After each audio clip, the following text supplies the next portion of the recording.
Okay, injury update. Ryan Anderson has a knee sprain. He'll get an MRI tomorrow. Breland had an AC joint, but he returned to the game. After a game like this, obviously it's been, after two losses like that, what kind of combination of celebration and relief is there in the locker room after this? A little bit of both. Always celebration when you win a game, and our defense stepped up. They were put in a lot of different situations, and they stepped up, rose the occasion, didn't give up a touchdown today, which is great to see, and guys made some plays. So pass rush got there. We stopped the running game for the most part, but held them out of the end zone, which is the most important thing. I think everybody's relieved. They played hard, and I'm happy for them. Coach, appreciating that there was no real postseason implications, desperation to get a win. I wouldn't call it desperation. I would call it desire more so than desperation. I think everybody wanted to win because they're great competitors and they have worked extremely hard and just wanted to win, really. Took a couple hard shots there, one right before the final drive. Was there any concern bringing him back in, and how's he doing? Yeah, he could kneel at the end of the game. He did fine there, but he was okay. Just got a hard hit, but he's okay. Nothing, no issues. He came back and played also, so he got a shot, I think, and came back and played. You kind of mentioned it earlier. You were proud of your defense. I think the Cards ran 80 plays or something like that. Kept them out of the end zone. You got bent a little bit. You didn't break at all. How big was that in the game? It seemed like it was the game. You guys kept them out the end zone. Yeah, that was the game. That was story of the day.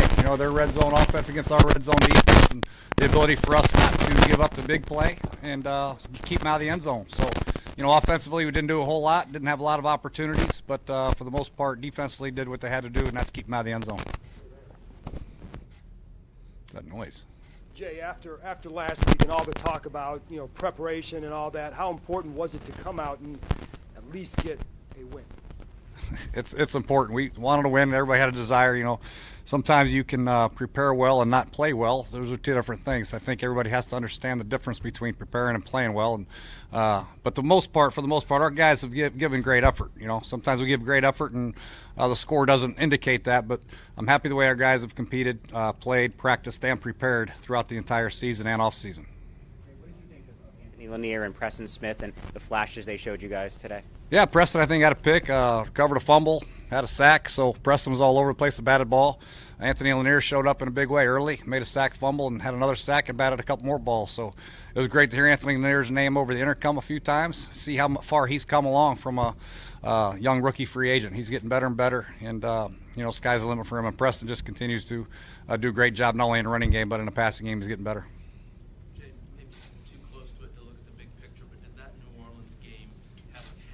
For 2 or 3 weeks, and maybe you're pulling out of that hangover now that these ones that you're 99% to win? I don't know. It could have for different people. It affects different people different ways, I guess. I think it could have because everybody laid it on the line that week. We had a 14-point lead or 13-point lead, whatever it was, with 5 minutes to go and lost. So definitely had an impact, but I don't know if it would really had that much of an impact where it cost us 2 games in a row.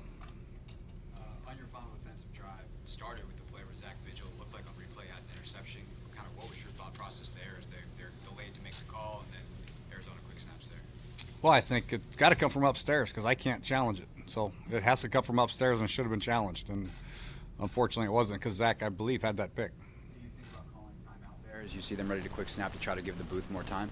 Well, no, because I need the clock to run. Every second's critical in that situation. So that might have been something that I could have done. I wasn't sure. I couldn't see it either. I just saw that Zach had it and then came to my attention later on after further replays, which we didn't have, that he did have the interception. So I would hate to have wasted the time out there, stopped the clock for them, had he not had the interception. Coach, when Trent can't start today, there are a remarkable number of names, Capri Bibbs, on up and down, people who were not expected to have to win games and contribute late in the season. It seems like you would be proud of that or think that was an accomplishment to go through that many injuries. We still have some solid players on this team. Now, we do have some guys that are young or we just got here and have had to force into the fire a little bit sooner or into the fire. unexpectedly. But for the most part, we still have, Brandon Sheriff and Morgan Moses played well, and we got Chase Roulier back in the lineup, which is good to see. Ty Ansecki's been here. He played extremely well, and we still have a receiving core, which is fine, and Kirk. So offensively, we should be more effective than we have been. Defensively is where we really have taken some shots, also losing Zach Brown. But for the most part, our defense played well. So we got enough bodies here and a lot of talent that we should be performing better than we had the last 2 weeks before this. Coach, considering the way how Sally secondary played today, is there any reason why a young talent like Quentin Dunbar is not getting as much play on the field after he filled in pretty good for Josh Norman? Yeah, Quentin's, he's ready to roll. He's put it in some dime situations. He went in for Breland when he went out, and he's deserved of some playing time. You're exactly right. But Breland and Josh Norman are 2 corners right now, and Dunny will find his time. He will bide for his time, and he will get it because he's just started playing corner a couple years ago. So just got to be patient with his development and don't thrust him in there too soon. But his time will come. I promise you that. Whether you'd shut him down the rest of the season, or is this just today he wasn't ready to go? Today he wasn't ready, and then we'll talk about that for next week. I think with me, if there's a 1% chance that Trent could play, I'm going to leave him up, just in case they get that 1%. But we'll readdress this situation come Monday. Talk to the doctor, talk to Trent, and if he's going to have surgery or something like that soon, we'll put him down. But if not, if there's a chance, I'll keep him up. Okay. Also, going back to Lanier, what were your expectations of him when you first got him? He's a puppy. I mean, really, he's the a guy like Anthony Lanier is a perfect guy to have on your team as a developmental type player. He's got the size, he's got the length. He just doesn't have a lot of experience playing nose, 3 technique, 5 technique, whatever it is. Teach him the defense, just let him get in the weight room and develop. Unfortunately, or fortunately for Anthony, he's had to play a lot more than we anticipated because of injuries, and he's taken advantage of them. There's some growing pains here and there, but you see the talent, you see what we love. Coach Tom Sula's done a great job with him, and he's got a bright future.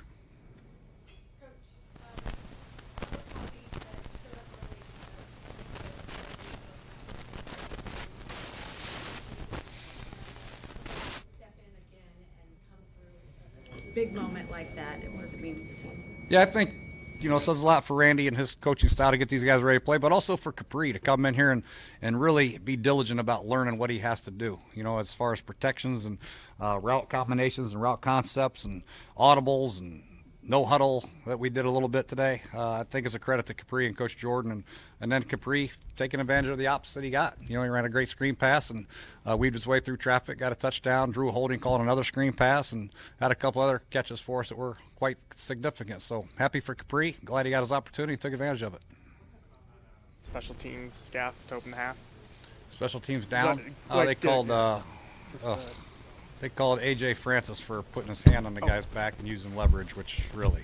Not the kick return, sorry. The one where they return? recovered it. They blooped it, and Niles thought it was going to bounce to him, and it bounced backwards instead of to him, and the bad bounce. Niles should have ran and got it. Anything else?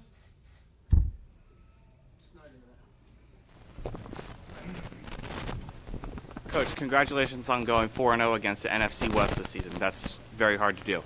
Going into your final 2 games, what are you looking to accomplish to set a trend for the offseason going forward for the Redskins?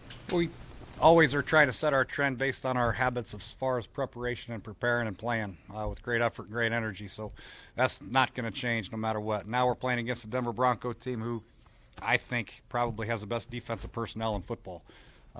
Across the board, secondary, defensive line, pass rush, linebackers. So it'll be a great challenge for our offense without a doubt. But definitely just continue to stay with our preparation, focus, and attention to detail. Finish these last 2 games out strong. Coach, since under the present ownership, it's only been 3 consecutive seasons with non-losing seasons, and you guys could have 3 consecutive non-losing seasons if you finish 8-8. Is 8-8 something that you can use as a motivation for the guys to close out? I never really want to use 8-8 as motivation, but I think finishing strong is what I want to talk about, and that's the only way you can finish strong is winning your last 2, and then whatever the record is, it is. So I'm happy these guys got a victory today. Now we got to move on to Denver, which is going to be a great task for us, obviously. But as far as a total record and all that stuff, I'm not really worried about that. I was worried about our guys and getting them ready. Thanks, Coach. Yep. Kirk,